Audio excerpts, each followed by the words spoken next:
I was taken aback by the first words directed at me from the woman who was supposed to become my sister-in-law.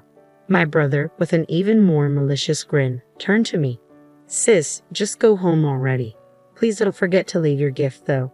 The two of them laughed together, and I felt something close to hatred towards my brother.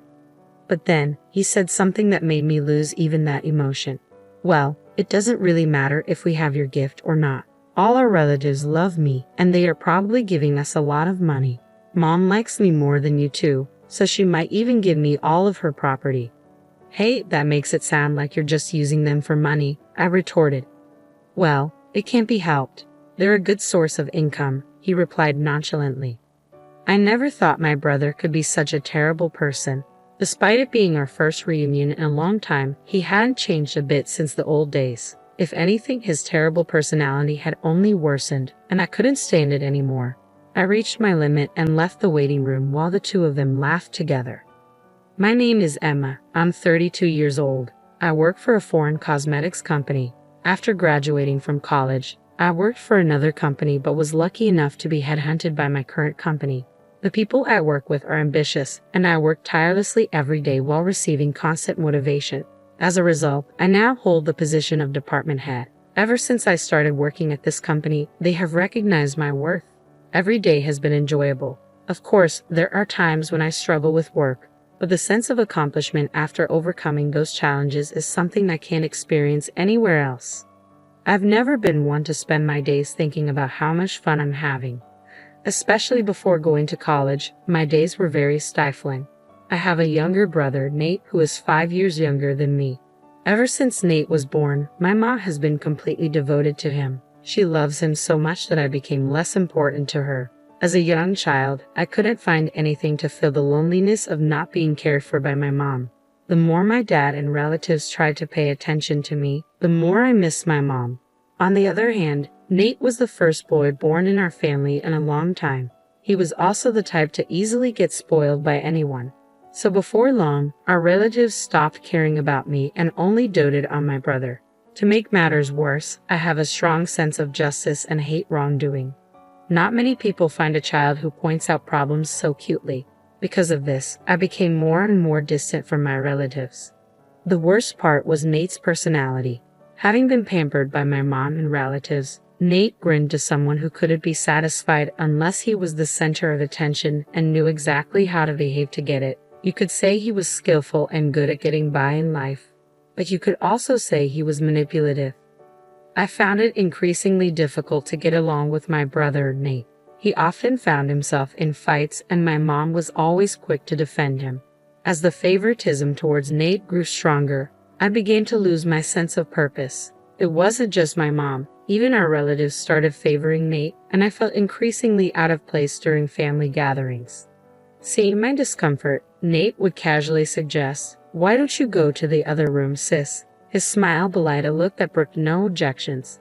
At that time, Nate was only in the first grade of elementary school. If something bothered him, he wouldn't hesitate to lie, often painting me as the villain. I had long surrendered my role as the older sister when he uttered those words, leaving me with no choice but to retreat. Yet, what stung more than being treated like an outsider by my brother was the indifference of my mother and relatives. When my absence was noticed and my father inquired about my whereabouts, they merely shook their heads. My mother's response, "I don't know," felt like a dismissive brush-off. Nate, seizing the moment, would divert attention with one of his tales. It was as if I had ceased to exist, and the pain of being erased from their conversations was excruciating. Nothing changed even in my absence. It was only my father's sister, Aunt Ava, who seemed to notice my absence. "Here you are. Don't you want to go back to the others?" she gently inquired as I sat, quietly grieving and frustrated. Without me even realizing, my aunt sat beside me, offering solace. As I buried my face in her lap, tears streaming down my cheeks, she began to speak softly. "I kind of understand how you feel, Emma," she murmured. "Maybe it's because I'm an older sister too.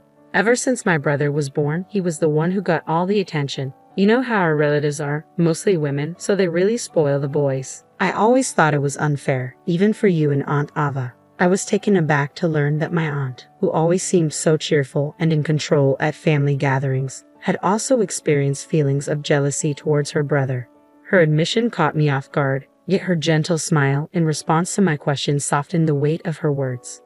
Yes, when I was a kid, I was so jealous of my brother all the time, Aunt Ava confessed. But he wasn't very talkative, so he wasn't always the center of attention like me. I think you must be feeling much worse than I did, she added, her hand gently stroking my head. It had been so long since I had received such comforting gestures, and I felt a mix of emotions, happiness and embarrassment for letting her see how vulnerable I felt. Our family has strong ties, you know, Aunt Ava continued. Nate is kind of cunning, or maybe he's just good at winning people's hearts. He has that kind of personality, right? Everyone gets easily fooled by him. Really, Aunt Ava? You think that about Nate too? I asked, surprised once again, realizing that no one else in the family seemed to see my brother in that light. Aunt Ava winked at me, surprised. So don't forget, I'm watching you, Emma. If you want, I can talk to everyone about it. No, it's okay. Just knowing that you're watching me is enough to make me happy, I replied softly. All right, I understand. But if there's anything you want me to hear, I'll listen. You can always rely on me, she assured me. From that moment on, I looked forward to seeing my aunt at family gatherings. Even now, though I've moved away, I still keep in touch with her regularly. The only other contact I have is the occasional email from my father with updates as I rarely go home. I didn't expect to receive such unexpected news from my father. Nate was getting married. At a time when I was already feeling a bit anxious about the rush of marriages among my friends and even my coworkers, this news hit me hard. Though I wasn't unhappy with my current life, I couldn't help but feel a sense of disappointment. Then to add insult to injury, Nate contacted me.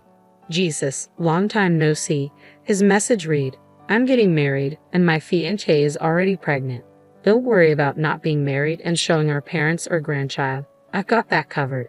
But in return, give us at least $10,000 as a gift. It includes the costs of giving birth. Kids are expensive, you know. My already low excitement to celebrate Nate's wedding dropped to zero because of his sense of entitlement. I even considered not attending the wedding, but eventually I convinced myself that this was a once-in-a-lifetime family event and decided to accept Nate's request. On the wedding day, after the ceremony, we were led to a family waiting room to prepare for the reception. After a long absence, I reunited with my mom and relatives, and naturally, the conversation revolved around Nate. I tried to embrace his moment in the spotlight, but old memories kept resurfacing, casting a shadow over my mood. The gloomy, overcast sky mirrored my inner turmoil, and my mood darkened with each passing moment. That's when my dad approached me. Emma, it's been a while. How's work? He inquired. Oh, Dad, I'm managing somehow, I replied, trying to muster some positivity. I see. Would you consider coming back home more often? He suggested, but I couldn't bring myself to agree. Yeah, I'll come back when work calms down. Excuse me, I need to use the restroom. I excused myself hastily, escaping the stifling atmosphere of the family waiting room. It dawned on me that perhaps I hadn't changed as much as I thought, while others remained steadfast in their ways. Feeling uncomfortable in the presence of my relatives, I let out a heavy sigh. Just then, my phone buzzed with a message from Nate, instructing me to come to the bride and groom's waiting room immediately. Wondering what he wanted at such a crucial moment, I made my way there reluctantly. As soon as I entered, Nate wasted no time. Did you bring it? He demanded, his tone implying something ominous. It took me a moment to grasp his meaning, but the disdainful glances from him and his wife made it clear. Yeah, I brought the $10,000 gift. Are you satisfied now? Congratulations on your wedding. I offered my congratulations with little enthusiasm, my heart not truly in it. But immediately, I regretted my attempt at civility.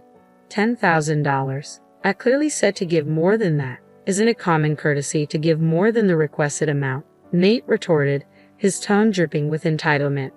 Isn't $10,000 already generous? I gave it because you said the baby was coming. Isn't your attitude a bit much? I fired back, frustration bubbling to the surface. If you choose to act like this, I don't want to be involved with you in the future, I added, exasperated. Nate clicked his tongue exaggeratedly, clearly annoyed by my response. His wife joined in, laughing mockingly.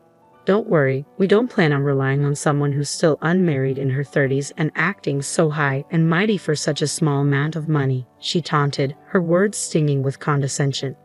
I was taken aback by the first words directed at me by the woman who was supposed to be my sister-in-law. Nate, too, wore a malicious grin as he chimed in, "Yeah, just take your gift and leave. Make sure you leave the gift money." The two of them laughed together, and in that moment, a surge of hatred towards my brother and his wife washed over me. But Nate's next words shattered that feeling. "Well, even without your gift, we'll be fine. All our relatives love me. I'm sure they give us a lot of money. Mom likes me more than you too. She might even give me her entire fortune." Stunned, I could hardly believe what I was hearing. "Wait, that makes it sound like you're just using them for money," I protested, struggling to comprehend. "Well, it's true. That's why we invited fewer friends and more relatives," Nate retorted casually, confirming my worst fears. I never imagined my brother could be such a callous person. The amusement Nate and his wife seemed to derive from viewing our relatives, even our mother, as mere sources of income disgusted me. It was clear he hadn't changed at all since we were kids, only grown worse. Unable to bear their presence any longer, I stormed out of the bride and groom's waiting room as their laughter echoed behind me. As soon as I left, I heard someone calling my name. It was Aunt Ava. Seeing her, I couldn't help but let my feelings show. "Auntie, I can't take it anymore. I'm leaving," I confessed, my frustration boiling over. My aunt's expression turned to one of anger as she listened. "I heard what just happened. This is unforgivable. Everyone should know about it," she declared, her voice laced with indignation. "But it's true that everyone likes Nate, right? If I say something, I'm sure no one will believe me," I lamented, feeling defeated. "It's not like he's forcing our relatives to give them money, so it's just a matter of me putting up with it," I reasoned, though the bitterness in my tone was evident. "Fine. I don't think I'll ever see them again anyway," I concluded, feeling resigned to the situation. Apparently, my aunt had been worried about me after noticing my discomfort in the relatives' waiting room and followed me when I left. After hearing my conversation with Nate and his wife, she suggested telling everyone about it, but after witnessing their callous behavior firsthand, I couldn't bring myself to subject my family to such embarrassment. I had resigned myself to the situation, but my aunt was brimming with anger, a stark contrast to my own feelings. "You don't have to put up with it anymore, Emma," she asserted. "I never thought Nate would go this far. There's still time. Let's confront them together and reveal everything. If anyone still supports Nate after that, then they can be their source of money or whatever else they want." Encouraged by her words, I decided to face the situation head-on and return to the family room with her. Surprisingly, my mother's brother, Uncle John, believed my story right away. "Actually, there have been some bad rumors about him at the company," he revealed. I didn't want to doubt my nephew, and I thought it was natural for the business to have some bad times. But after hearing Emma's story, it all makes sense. I guess I was only considered valuable as long as I was paying him. Uncle John, who runs a company where Nate works, explained that Nate had been taking advantage of his position as the president's nephew and doing as he pleased. Because Uncle John is the company's president, our relatives respect him. When he acknowledged my story, everyone started to believe me one by one. Even my mother, who had been adamant until the end, gradually grew suspicious, not only because of me but also because of my aunt's revelations about Nate. My parents, who had believed me from the beginning, were radiating with anger. "I'm sorry for our son. We must have raised him wrong," my father declared. "Let's all go home today. He doesn't deserve to be celebrated." With those words, my mother and all the relatives decided not to attend the wedding reception. My parents hurriedly left the family room to explain the situation to the other guests. As we waited at the shuttle bus stop, the guests who were supposed to attend the wedding started to arrive. At the end of the crowd, I could see my parents. My father gave me a strong nod when he saw me. I was sure all the guests had decided not to attend. "Thank you for believing in me," I tried to convey to my father. But as I approached him, he was yelling into his cell phone. It was Nate on the other end. It was the first time I had seen my father so openly angry. I heard from Aunt Ava, "Nate, it seems you've been calling our family and relatives a bunch of gold diggers. How could you say that after all they've done for you? We have no intention of celebrating you anymore. We're going home today," my father declared before hanging up the phone. He'd apologized to me for all the hard times we had endured. Once we boarded the bus, Nate called me, his voice tinged with panic. "Emma, Aunt Ava turned everyone against us and spread rumors. Now nobody slept at the venue," he exclaimed, his agitation palpable. I remained composed as I responded to him, refusing to be drawn into his turmoil. Your Aunt Ava heard you guys making fun of the family, and she joined in the conversation, so everyone believed us. I explained calmly. Nate's voice, once confident, now sounded on the verge of tears as he realized the severity of the situation. What are you going to do about it? He pleaded. I don't know. We're already on the bus. Don't say that, I replied, feeling no inclination to forgive him. Are all of them on the bus too? If so, please convince them to come back with you. As Nate's desperation grew, I ended the call without further consideration. Soon, cell phones began ringing one after another on the bus. It was likely my brother and his wife calling, but no one answered. In the end, my brother and his wife couldn't secure any gift money from the attendees. Not only did I, but our parents and relatives also refused to aid Nate. Furthermore, they lost contact with a few of the friends they had invited, exacerbating their financial woes. Our uncle fired Nate from his job, unable to defend his poor performance and bad reputation. His wife, having quit her job for marriage, found herself pregnant and unwilling to work. They spiraled into debt, constant fights, and eventually decided to divorce before the baby was born. Despite my brother's repeated attempts to seek help, both our father and mother turned him away. Meanwhile, I found myself visiting my parents' house more often since Nate's wedding, attending family gatherings without discomfort. This newfound ease allowed me to embrace a broader perspective, becoming more flexible in handling work situations. Colleagues, subordinates, and bosses alike praised the positive change. Just the other day, I was even invited to dinner by a salesperson from a company we've been dealing with, sparking a glimmer of excitement for the signs of spring. With each step forward, I felt a sense of liberation and renewal in my heart.